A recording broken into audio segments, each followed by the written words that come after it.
ఎంతమంది ఉన్నారు? Full time real estate. Super super super, excellent. Part time real estate. Okay super sir, thank you. So personal goal అంటే అన్న మన ఆరోగ్యం మంచిగా ఉంటేనే,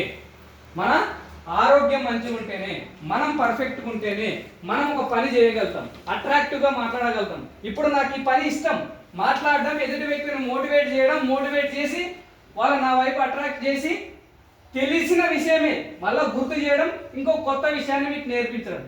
ఇప్పుడు నా సమస్యలు కానీ ఇంకోటి కానీ మీలాగానే మెంటల్ ప్రెషర్స్ చాలా ఉంటాయి. కానీ ఈ పనిలో ఇన్వాల్వ్మెంట్ అయి చేస్తున్నా కదా. సేమ్ అలానే మీ ప్రొఫెషన్ ఏదైతే ఉందో ఆ ప్రొఫెషన్ కూడా ఇన్వాల్వ్మెంట్ చేయండి. ఇందాక చెప్పిన దేవుని దగ్గరికి వెళ్ళి అడుగుతామని, అందుకే మీరు ఇంకో కొటేషన్ కూడా ఉంటారు, పనే ప్రత్యక్ష దైవం. మీ పనిని మీరు నమ్మితేనే కదా. మీ పని అనేది ఏంటి? మీ వృత్తి.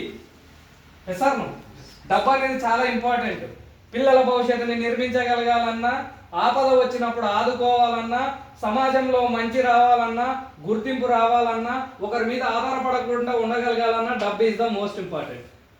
సో మన వృత్తిలో మనం ఎక్కడ ఉన్నాం, ఎలా డెవలప్ అవ్వాలి, ఏ రకంగా అవ్వాలి, సో అదొక మీ వృత్తి, ప్రైమరీ వృత్తి.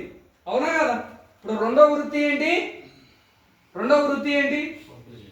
Real estate. ఈ రియల్ ఎస్టేట్లో నేను ప్లాట్ అమ్మాలంటే ఏం చేయాలి? ఇన్ని ప్లాట్లు అమ్మాలంటే నేను ఎంతమందిని కలవాలి? ఒక ప్లాట్ అమ్మాలంటే ఎంతమందిని కలవాలి? మీరు